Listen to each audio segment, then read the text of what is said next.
Alô? Marcelo? Vamos trocar de lugar aqui, ele prefere ficar pilotando o computador. Bem, obrigado. Obrigado até por ter aguentado ficar até essa hora. Eu espero animá-los. Eu, na verdade, eu sou engenheiro eletrônico.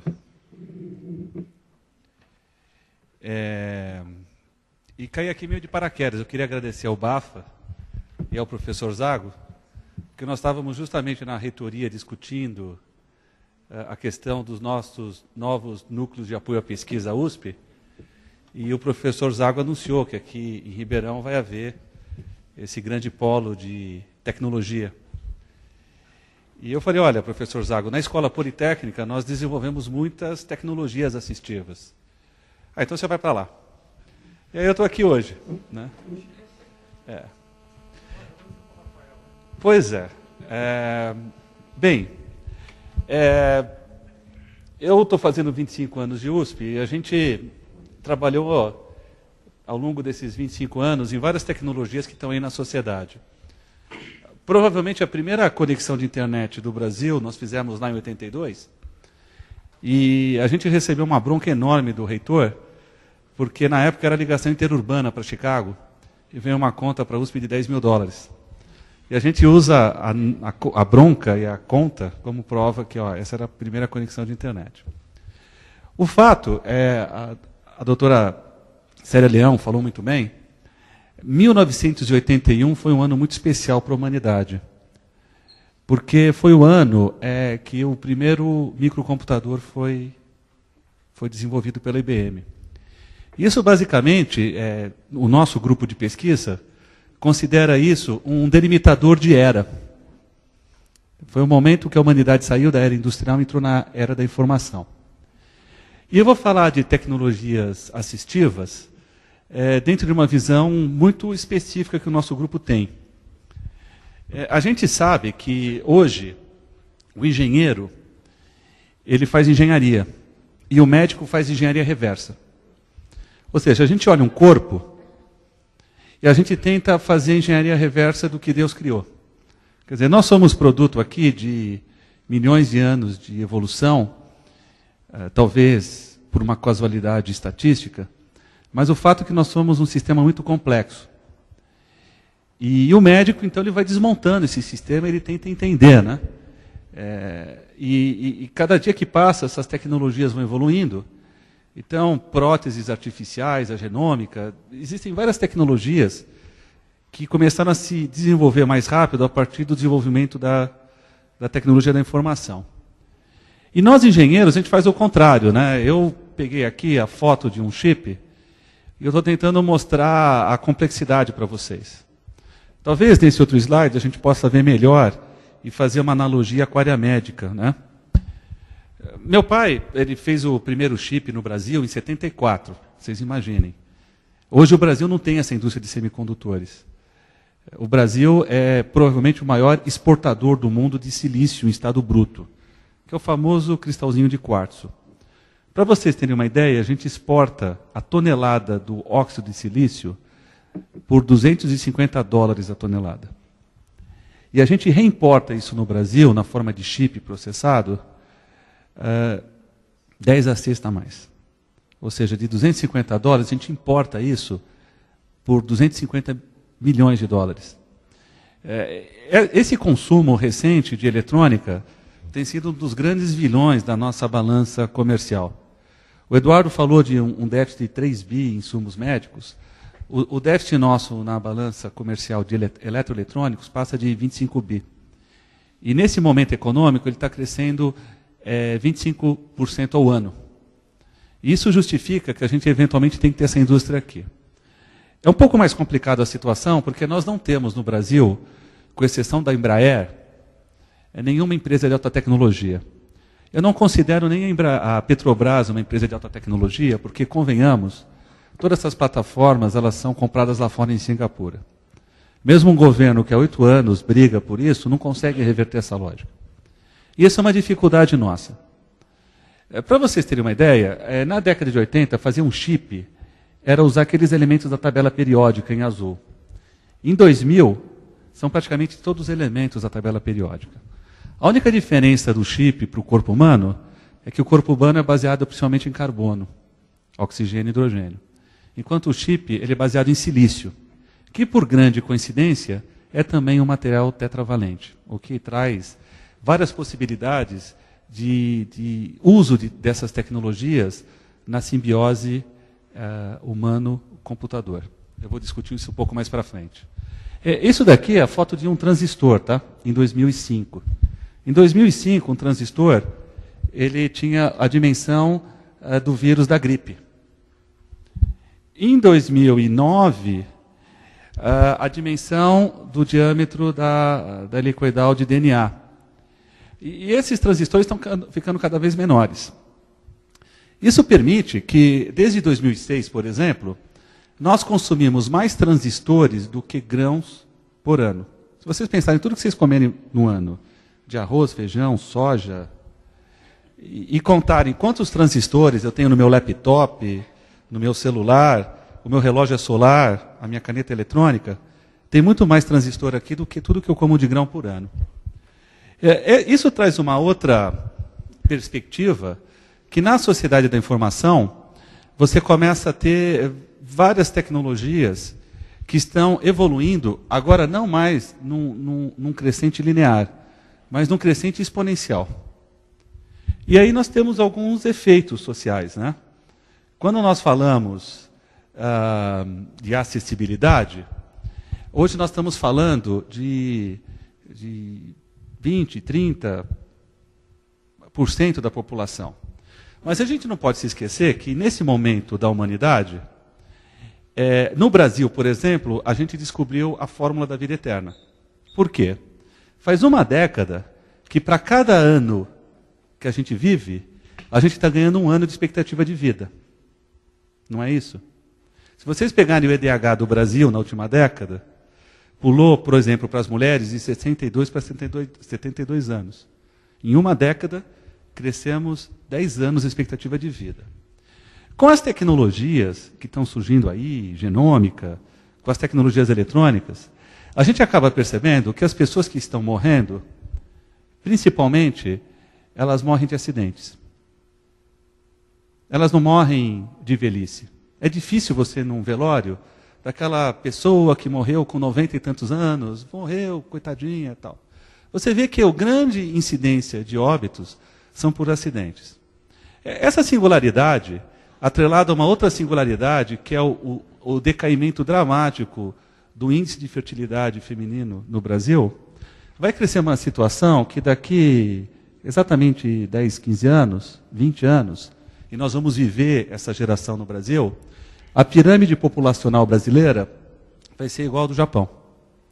Esse papo que nós somos um país de jovens vai acabar. E a geração que vai ver isso somos nós. Então, o problema da acessibilidade, o problema das tecnologias acessíveis, ele é muito mais alto do que a gente imagina. O buraco é muito mais embaixo. Eu, por exemplo, já passei dos 40 anos, começo a incorporar gradativamente algumas eficiências. Minha família tem um problema de surdez, eu começo a perceber perda de déficit auditivo. Outro dia eu fui fazer um exame de olhos, eu percebi que eu tenho uma lesão permanente na córnea, não tem óculos que conserta a minha córnea. Isso vai demandar tecnologias, não para pessoas da minha geração, mas para todo mundo. Adicione-se a isso, que por mais que nunca antes na história do país nós estamos bem, o gasto per capita no Brasil na área de saúde, em 2008, foi R$ 459. Na cidade de Nova York, nós temos uma média de $1.770, 5 vezes mais comparando a diferença cambial. E mais, temos realmente um momento inédito no país de muito recurso disponível, que realmente nós não vimos no passado. Mas os problemas de gestão são enormes, porque a gente não pode imaginar um sistema SUS duplicar ou triplicar seu orçamento em uma década, sem a gente imaginar os problemas de gestão por trás.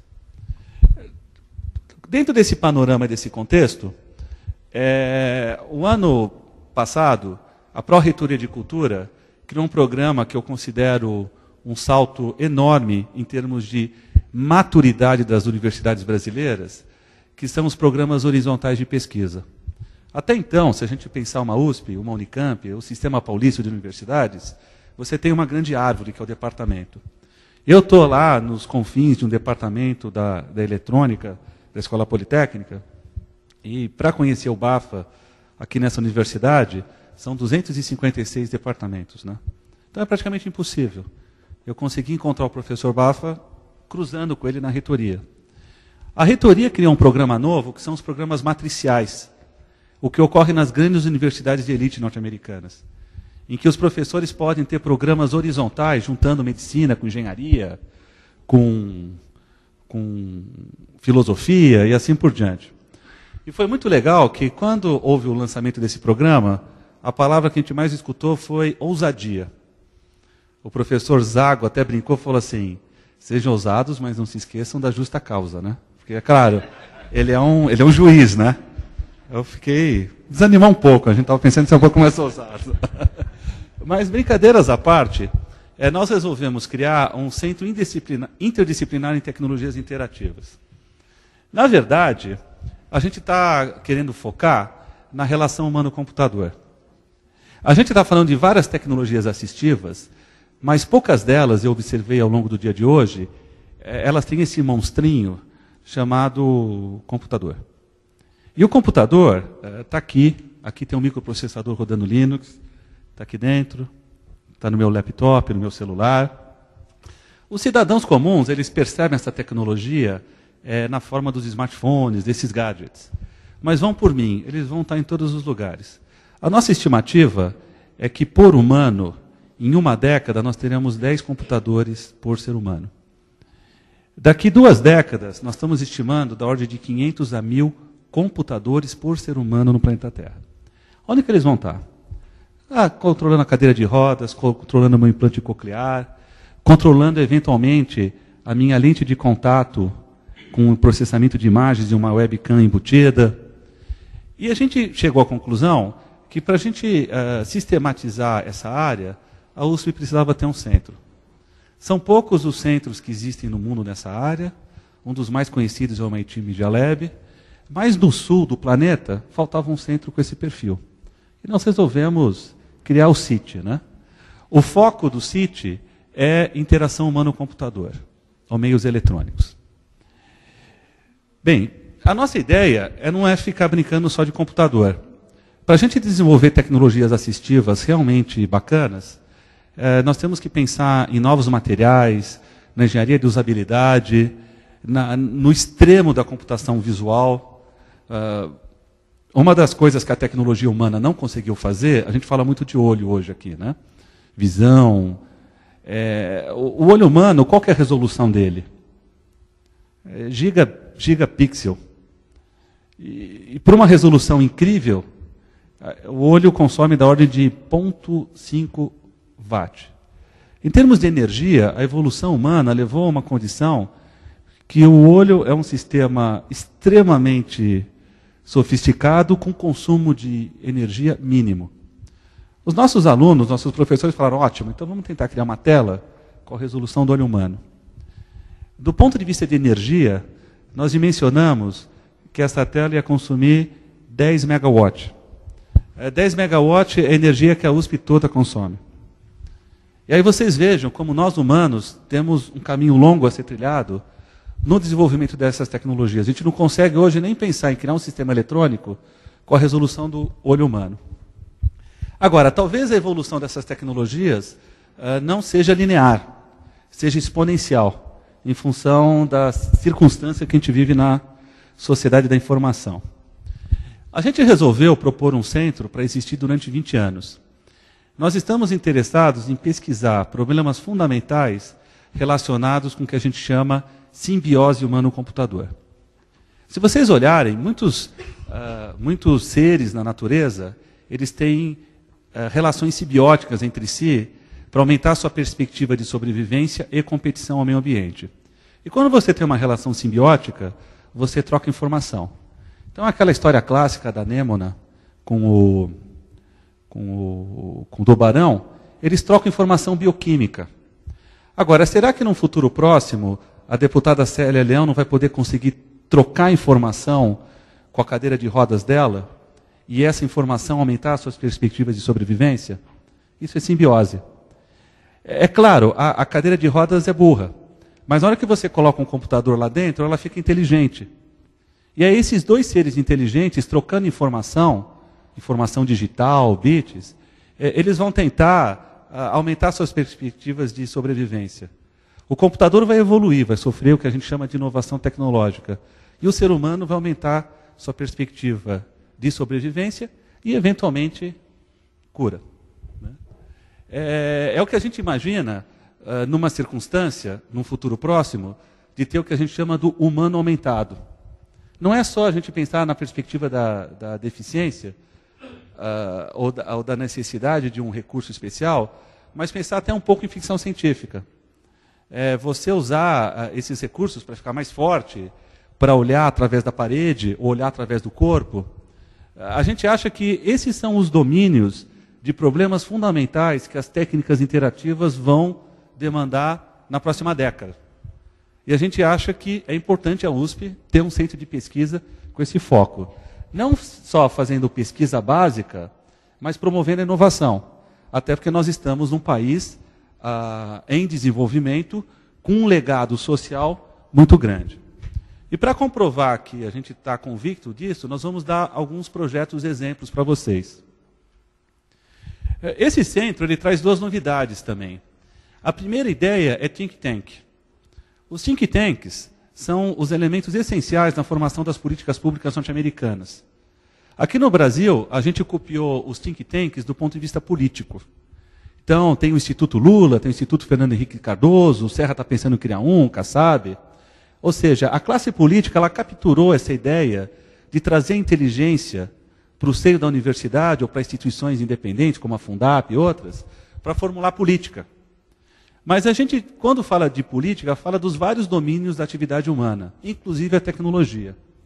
Na hora que o nosso grupo passa por TV digital, a questão de semicondutores, aquele centro de microeletrônica no Sul, a gente percebe que a gente estava fazendo política pública em tecnologia.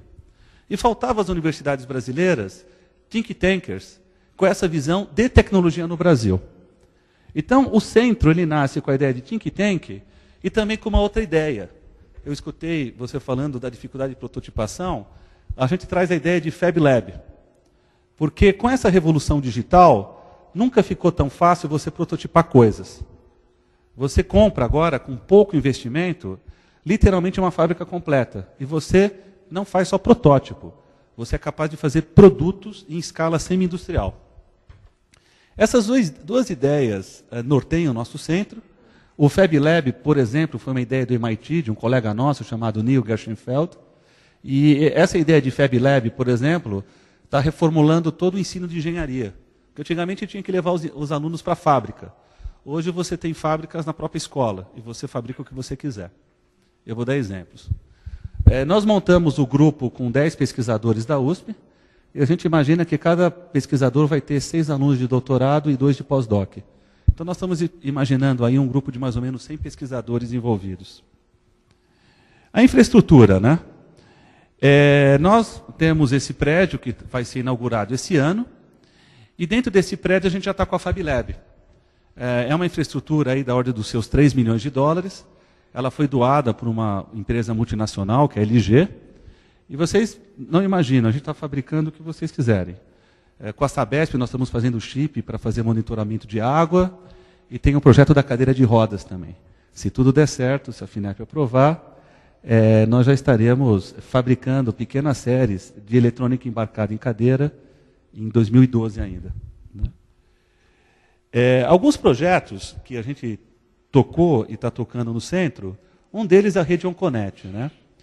Nessa história do Brasil conseguir a fórmula da imortalidade e as pessoas estão vivendo mais, doenças de primeiro mundo começam a ficar endêmicas no país. Não é porque ficaram, é que não se dava atenção.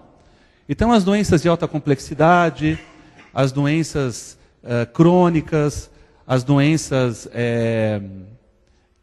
negligenciadas passam a ser doenças percebidas no Sistema Único de Saúde. E uma doença muito complicada, que traz prejuízos enormes, aí da ordem de porcentagem do PIB, é o câncer. E era uma doença até recentemente negligenciada por governantes, simplesmente porque sabíamos que o sistema SUS não comportava. Essa é a verdade. A verdade seja dita, aqui estamos num fórum universitário, né? E a gente resolveu, então, montar uma rede nacional de câncer. Talvez a gente errou aqui, que a gente foi muito pioneiro nesse projeto. A gente começou numa época que hospitais do norte do Brasil não tinham centros de atenção a câncer infantil, por exemplo, Macapá, Rondônia. Aí, em 99, nós tivemos a loucura de fazer uma rede de telemedicina com Rondônia. A FINEP achou isso uma boa ideia e generalizou para o Brasil todo, né? Todas essas técnicas de cloud computing, grid computing, que vocês estão escutando agora, a gente já dominava há 4 anos atrás. Nós desenvolvemos dentro do projeto 26 subprojetos. A gente escreveu quase 1,2 milhões de linhas de código.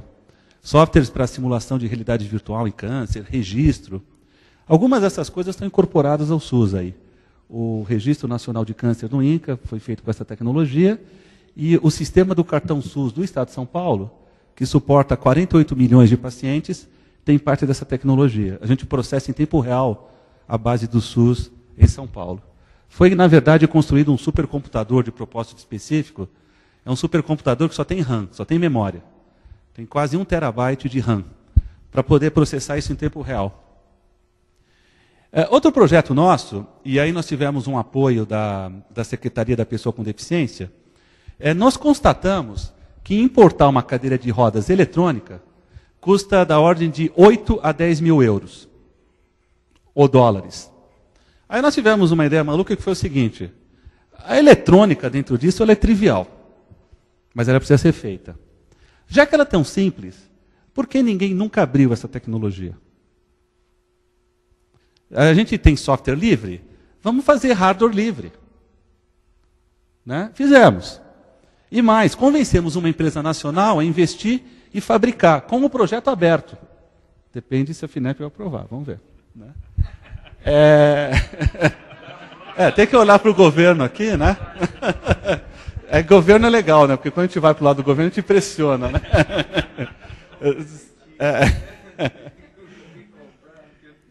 Esse é o projeto, tá? Nós fizemos várias interfaces pensando em situações mais complexas, como tetraplegia, né? Fizemos as interfaces de sopro, interface Stout. Aqui, na verdade, é um protótipo que a gente chama pré-produção. É o que a gente chama da plataforma. A plataforma estando validada, ela cria uma condição para acelerar o que a gente chama time to the market. Quer dizer, você tenta desenvolver ao máximo a plataforma para minimizar os riscos do fabricante local, que normalmente é pequeno, tem barreiras de acesso, não consegue a mesma agilidade para homologar produtos como produtos homologados de fora, não tem escala, não tem empresa nacional que fatura mais que $1 bilhão de dólares, e aí vai. Né? O melhor aqui é mostrar o vídeo. Ele está no YouTube, tá?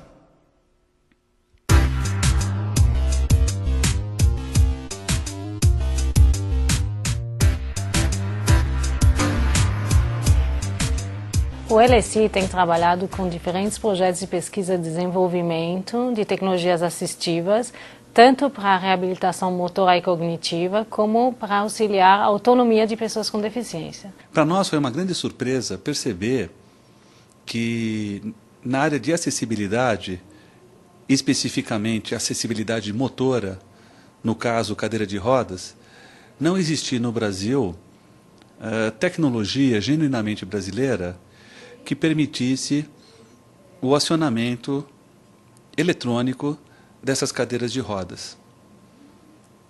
A convite da Secretaria Especial dos Direitos das Pessoas com Deficiência, nós encaramos imediatamente esse desafio de fornecer uma solução de um sistema eletrônico de baixo custo, avançado, aberto, que pode ser manufaturado em alta escala pela indústria local. Quem hoje tem uma síndrome degenerativa importante aí, que vai perdendo os movimentos ao longo da vida e e deixa de conseguir levantar o braço, movimentar o braço inteiro, e quem tem dificuldade como um tetraplégico, como um paralisado cerebral grave, severo, que tem uma descoordenação muito grande, esses indivíduos não encontram no nosso mercado equipamentos que possam possibilitar ele utilizar-se de uma cadeira motorizada e, inclusive, ter acesso a recursos como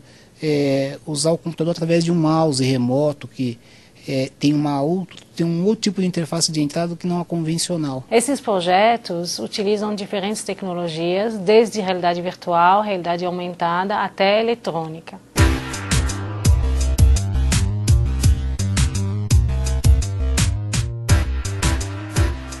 O objetivo do projeto foi desenvolver um módulo de controle da cadeira de rodas.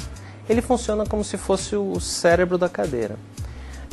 Basicamente, ele precisa receber as informações de entrada e produzir algum tipo de saída. As informações de entrada normalmente são promovidas através de um joystick, mas o joystick ele não é necessariamente o mais adequado para todas as situações. Depende do tipo de deficiência. Então nós desenvolvemos interface de botões simples, com chaves que a gente aperta as direções, frente, direita, atrás, esquerda, e acionar o menu de configurações. Com essa mesma ideia, nós produzimos um controle grande, que é para a pessoa que tem movimentos mais bruscos e ela pode estar mudando a posição das chaves de maneira mais confortável para ela. E para pessoas que não têm força nos movimentos, pode usar esse que é o interface de toque, com um movimento suave na superfície, como um pad de computador, um touchpad de computador, a gente pode estar mudando as direções da cadeira, né, e também acionar o menu de configurações da mesma maneira que o controle de chaves. Para a pessoa que não tem nenhum movimento nas mãos, a gente desenvolveu também a interface de sopro. Através da intensidade da pressão do sopro, a pessoa ela pode estar direcionando a cadeira. E como saber qual é a intensidade que ela está fazendo? Através de um gráfico de barras com um limite, que seria um sopro forte de um sopro fraco, uma sucção forte de uma sucção fraca. Essas interfaces de entrada passam informações para o módulo de controle. O módulo de controle vai produzir algum tipo de saída. A mais normal que se espera é controlar a cadeira através dos motores da cadeira. Para essa etapa foi desenvolvido um módulo de potência, que ele trata todas as etapas de alta corrente. Mas além disso, o módulo de controle também é capaz de controlar um PC, um computador, pode ser um Apple, Linux, Windows, tanto faz. É porque ele controla através do mouse. Então foi desenvolvida uma interface Bluetooth que controla o mouse do computador e dessa forma dá total liberdade para o usuário. Ele já tem o processo de entrada, já foi resolvido, seja com qual interface que ele usou, e ele passa a usar o computador através do módulo de controle da cadeira. A tendência é que o módulo de controle possa ser tirado da cadeira e levado junto com o paciente para a cama para que ele consiga usar as funcionalidades de mouse ou de infravermelho na sua cama. Alguém pode comprar a cadeira somente com módulo de potência numa configuração mais simples. E dessa forma ele tem a funcionalidade de controlar diretamente a cadeira e os motores somente.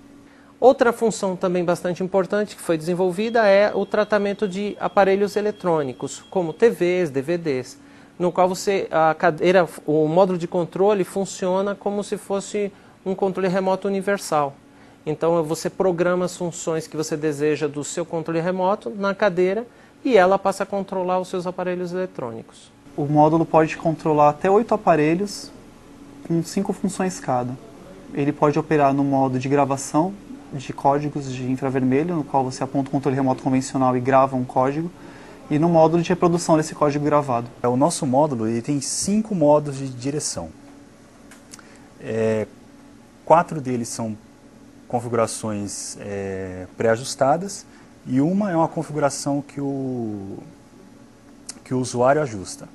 Então, a gente tem então dois perfis que são direcionados para dirigir dentro de ambientes, né? Um ambiente seria o que a gente chama de indoor fast e outro de indoor slow, e o outro que é para ambientes externos, outros 2 que são para ambientes externos, que são outdoor slow e outdoor fast.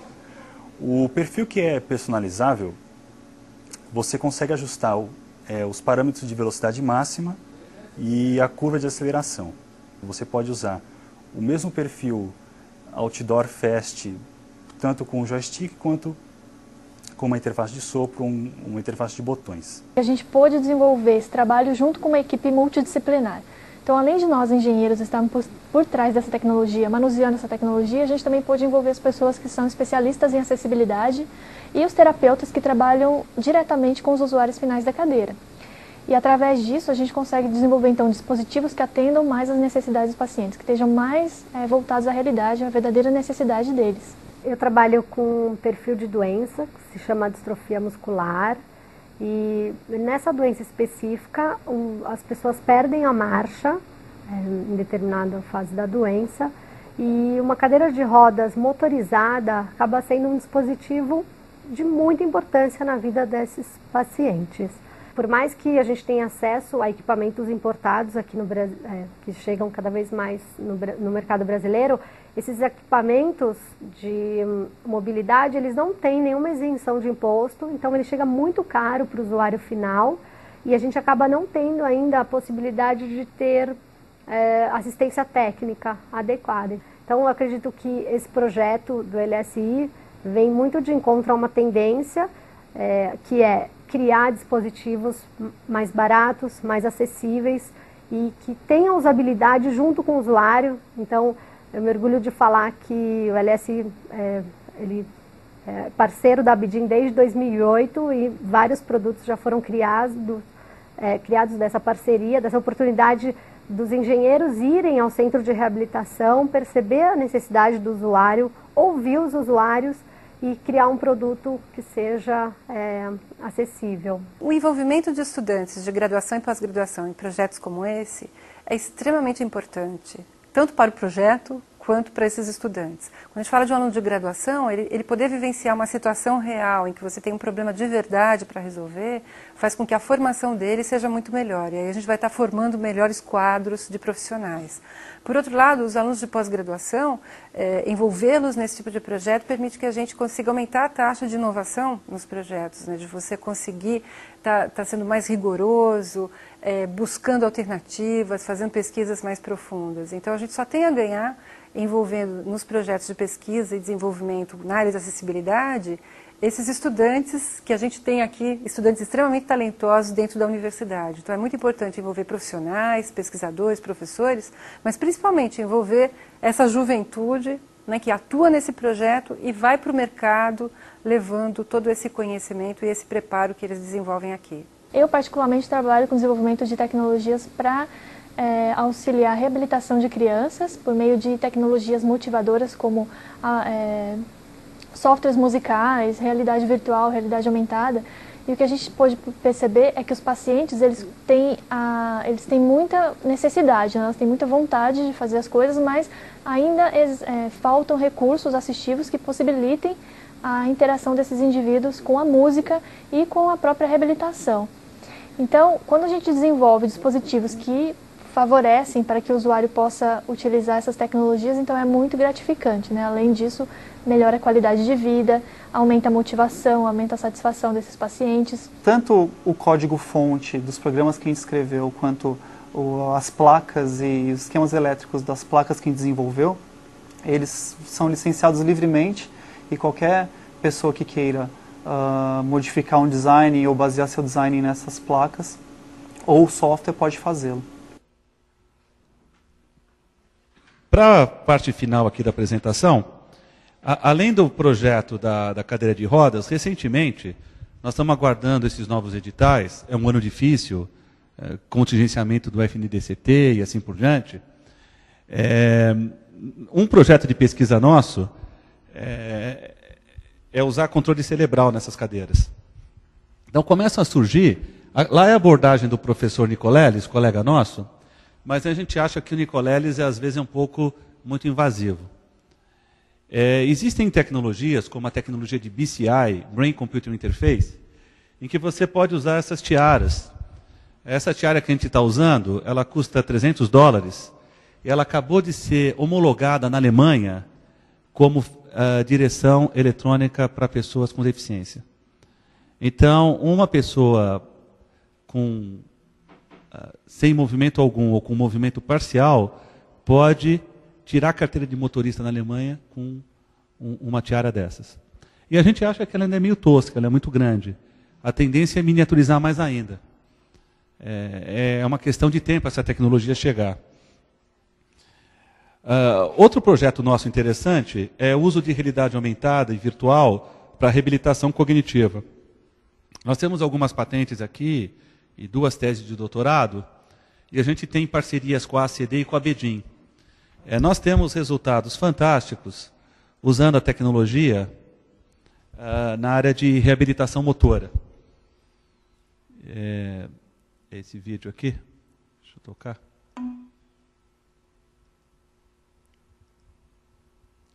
Um minutinho só. Ribeirão USP. Todos esses vídeos eles estão no YouTube. Aqui tem que dar o Enter, né? Vamos ver aqui.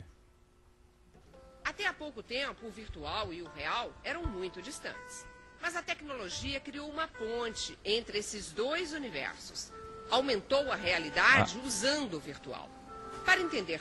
Eu não vou mostrar esse daqui, eu vou mostrar o outro que é com pacientes. Esse daqui.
Bem, aqui basicamente, quando a criança está usando esses pedacinhos de papel, ela está usando uma técnica de realidade aumentada em que ela visualiza o instrumento na tela do computador. A grande vantagem dessa tecnologia é que você pode conceber o instrumento musical que você quiser. Você não precisa construir esses instrumentos musicais.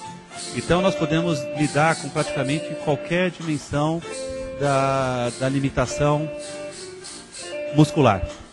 Desde as limitações mais limitadas possíveis até as mais simples. O que é interessante é que hospitais do Japão estão adotando essa tecnologia que foi desenvolvida aqui no Brasil pela USP.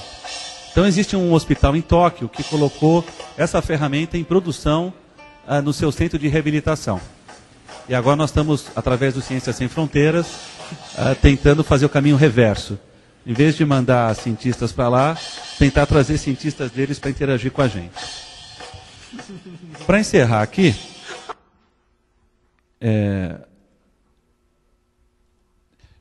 mais 2 últimos projetos. Além da área de reabilitação, nós estamos desenvolvendo registros para doenças de alta complexidade. A mágica do Portal do Câncer é o registro. Porque nessas doenças de alta complexidade, você tem que acompanhar o paciente a vida toda.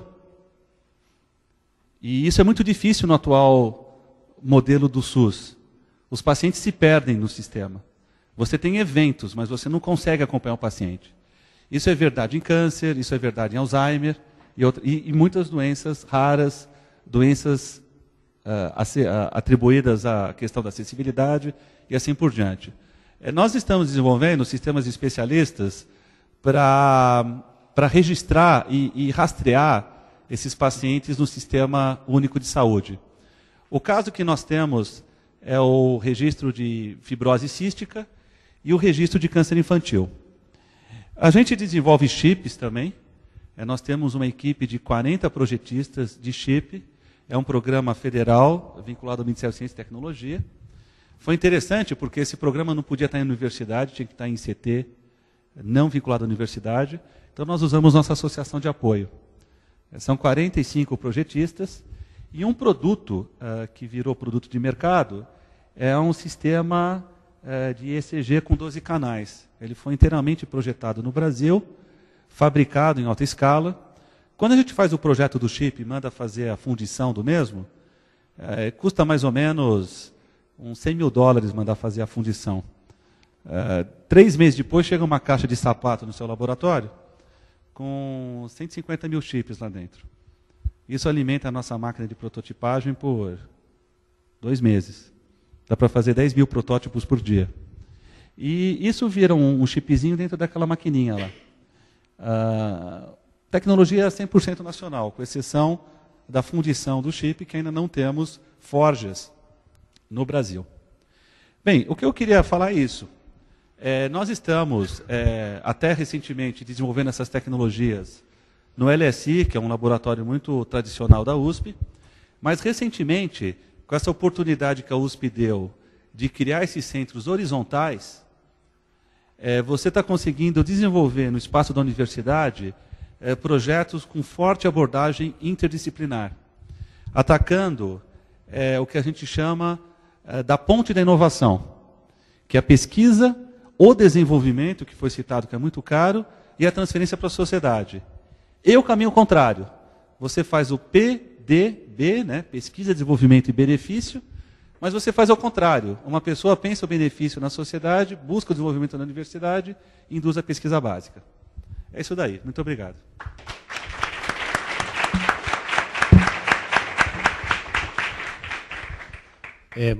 Muito obrigado, professor Marcelo.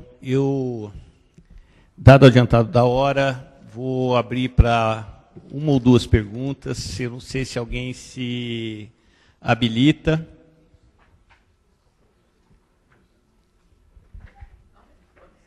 É porque está gravando? Bom, eu gostaria de saber do professor aqui se existe a possibilidade de eu, como empresa, solicitar um intercâmbio de tecnologia com vocês, assim, imediato, ou se existe algum processo, provavelmente burocrático, que venha demandar muito tempo. O problema é resolver a burocracia, né? A gente burla todas as formas possíveis e imagináveis de burocracia. Não é?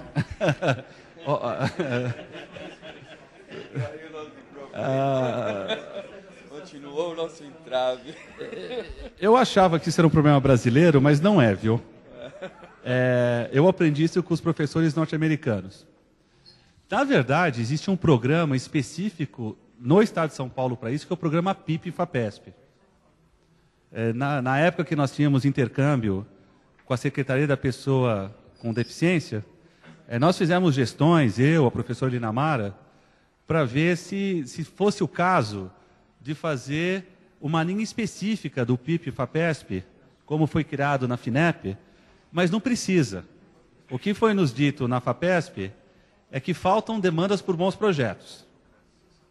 Então, uma possibilidade de busca de financiamento é PIP, e outra grande oportunidade, que a gente acha que foi muito bem feito o edital, porque o último edital de tecnologias acessíveis da FINEP entendeu a questão do desenvolvimento. E entendeu que algumas ICTs do sistema federal e dos sistemas estaduais têm condições locais de desenvolvimento em parceria com a empresa. Então, o edital, ele pede para a empresa colocar contrapartida, mas o edital dá dinheiro para a empresa minimizar seus riscos tecnológicos, que na essência é o desenvolvimento tecnológico de qualidade no curto prazo. Isso foi genial aí no edital FINEP de tecnologias assistivas. O que não é sempre observável em todos os editais FINEPs. Em outros setores, há uma negligência dessa questão do esforço de desenvolvimento. Para vocês que são médicos, a maioria médicos ou do sistema de saúde, é inimaginável pensar uma faculdade de medicina sem hospital, né? Não é? Agora, vocês já perceberam que as escolas de engenharia do Brasil não têm seus respectivos hospitais? Aí vocês se perguntam, como é que a gente faz engenharia nessas faculdades? Medicina, prática da saúde, vocês fazem atravessando a rua? Pelo menos é assim lá na Pinheiros, ou na Unifesp, que eu colaboro. O professor dá aula de giz e lousa, aí vamos fazer medicina, atravessa a rua com os residentes faz. Vocês já perceberam que no contexto da engenharia brasileira, isso não existe? Como é que a gente vai fazer engenharia de ponta sem o nosso hospital da engenharia? O que o nosso laboratório está tentando, dentro das mais modernas tecnologias de prototipagem, simulação, é resgatar isso no ensino da engenharia. E na hora que você fizer isso, você passa a ter o domínio tecnológico público, você compartilha isso, e você começa a fazer engenharia real aqui no Brasil.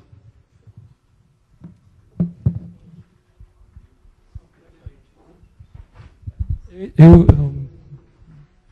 acho que a questão até para o André. Entendeu?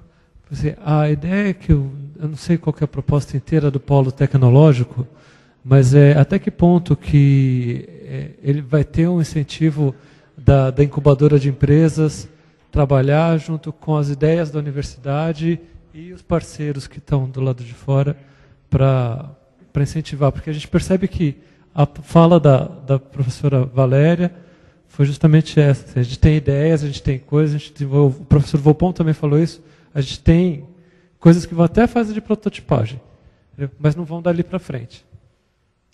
Acho que o professor Baff é melhor do que eu para responder essa pergunta. Acho que eu podia ampliar um pouco a pergunta e você contar um pouco que pé que anda o polo Baff.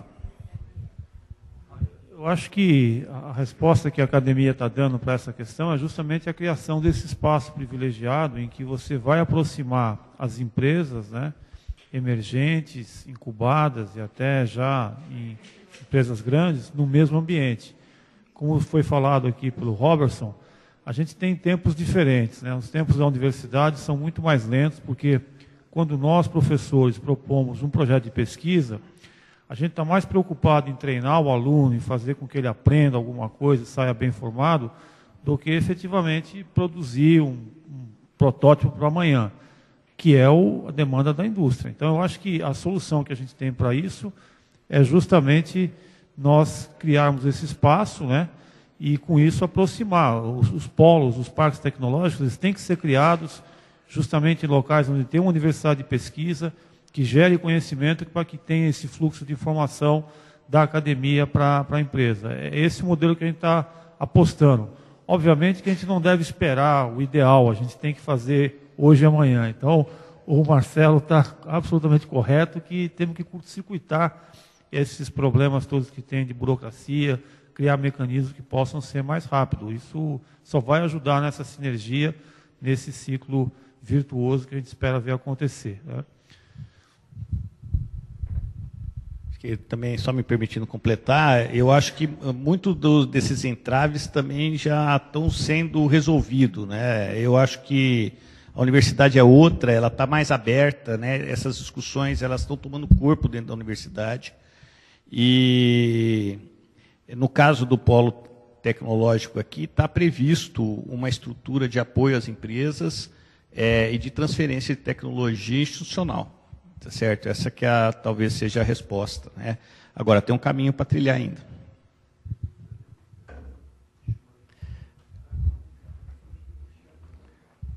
Não sei se eu acho que poderia encerrar, dado o adiantado da hora. Queria agradecer ao deputado Rafael Silva, à deputada Célia Leão, ao Eduardo, ao Marcelo, tá certo? Pela brilhante palestra. Agradecer aos participantes das outras mesas e logo em seguida teremos apresentações rapidamente, tá certo, de algumas tecnologias que foram desenvolvidas aqui na região, tá bom? Muito obrigado para todos.